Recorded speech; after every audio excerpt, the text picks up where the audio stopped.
Ciro Gomes oficializou a filiação ao PSDB ontem, em uma cerimônia realizada em Fortaleza.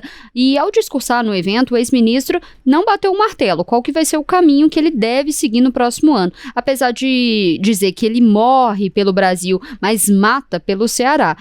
Na sua fala, o Ciro também respondeu algumas críticas sobre a aproximação de nomes ligados ao bolsonarismo. A gente até separou um trecho do discurso do Ciro Gomes ontem. Vamos acompanhar. Quando o Lula se elege, chama o José Alencar do PL. Quando o Lula resolveu lançar a Dilma, ele chamou a polêmica figura do Michel Temer, do MDB. Aí pode. Quando agora, mais recentemente, o Lula quis se eleger por quase 1% apenas de diferença do Bolsonaro, depois de todas as dificuldades que passou, quem ele chamou para ser o vice? Geraldo Alckmin, fundador do PSDB, agora socialista. Pode trazer as diferenças. Vamos ver quem tem moral para encarar essa discussão. Aqui não tem ladrão.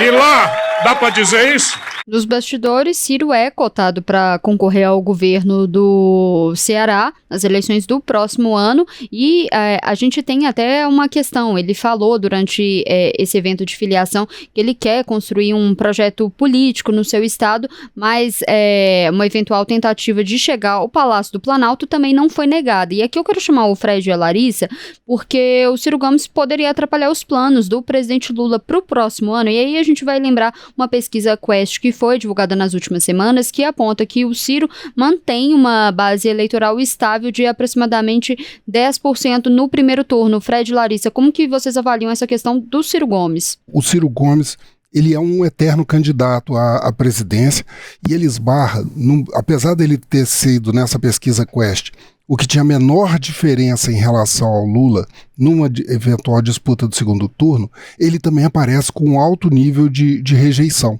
Né? Ele aparece com em torno de 60% de rejeição, similar ao de Michele Bolsonaro, que também aparecia na disputa, e um pouco abaixo do Eduardo Bolsonaro, que sentiu um baque com relação a essa questão do tarifaço.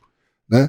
Mas isso não é de agora. E ele também não é uma figura fácil, né? Ele coleciona polêmicas em seus pronunciamentos, questões de uma disputa, inclusive, dentro do seu próprio estado de origem, o Ceará, numa disputa em que ele chegou a bater de frente com o próprio irmão, o Cid Gomes, né?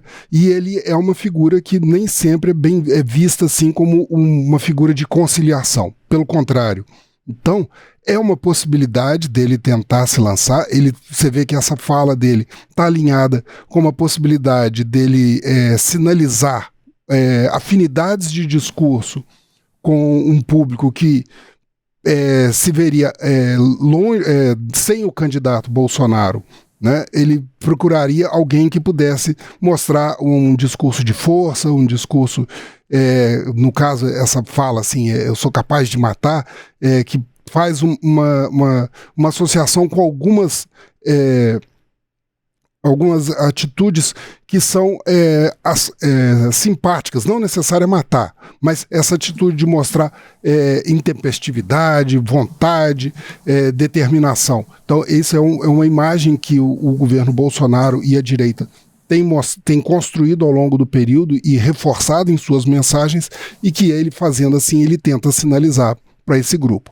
Mas vamos ver, ele é um candidato que precisa superar exatamente essa imagem pregressa dele, que não é exatamente uma de consenso. Eu queria chamar a atenção até para alguns pontos. O deputado Aécio Neves, que vai ser o próximo presidente do Diretório Nacional do PSDB, não compareceu a esse evento de filiação do Ciro Gomes. O ex-governador goiano Marconi Perillo, que vai entregar o comando da legenda para o Aécio no próximo mês, também não participou. Isso aí pode ser um sinal que a atuação do Ciro Gomes no PSDB deve ficar ali restrita ao Ceará. E aí um outro ponto que a gente tem que levar em consideração é a saída do Ciro Gomes no PDT. O Ciro saiu do PDT muito porque o partido decidiu apoiar o governo petista no estado do Ceará, e o Ciro criticava bastante essa aliança constantemente. E quando a gente decidiu falar sobre essa situação do Ciro Gomes, eu até mandei algumas mensagens para algumas pessoas do PDT e o que me falaram é que a permanência do Ciro no partido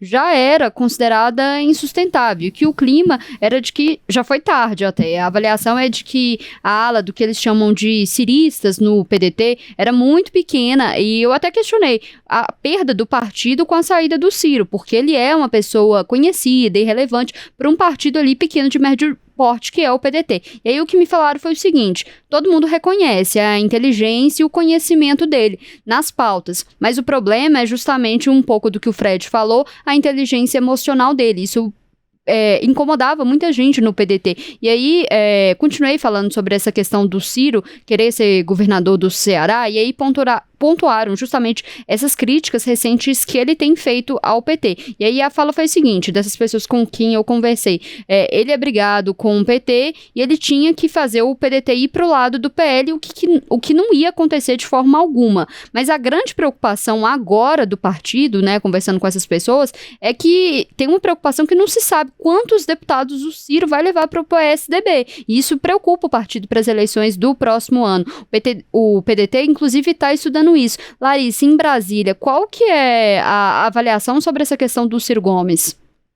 Olha, Letícia, depois desse movimento, né, saída do PDT, essa nova filiação dele, algo que a gente comentava aqui em Brasília era relembrando que, por exemplo, no ano passado, se eu não me engano, acho que foi mais para o fim do ano, o Ciro Gomes havia dito que não tinha intenção de disputar uma eleição presidencial, né, que não iria se colocar novamente como candidato. E aí a gente lembra que no último pleito, né, ele acabou se colocando como uma terceira via ali em relação ao presidente Lula e ao ex-presidente Jair Bolsonaro.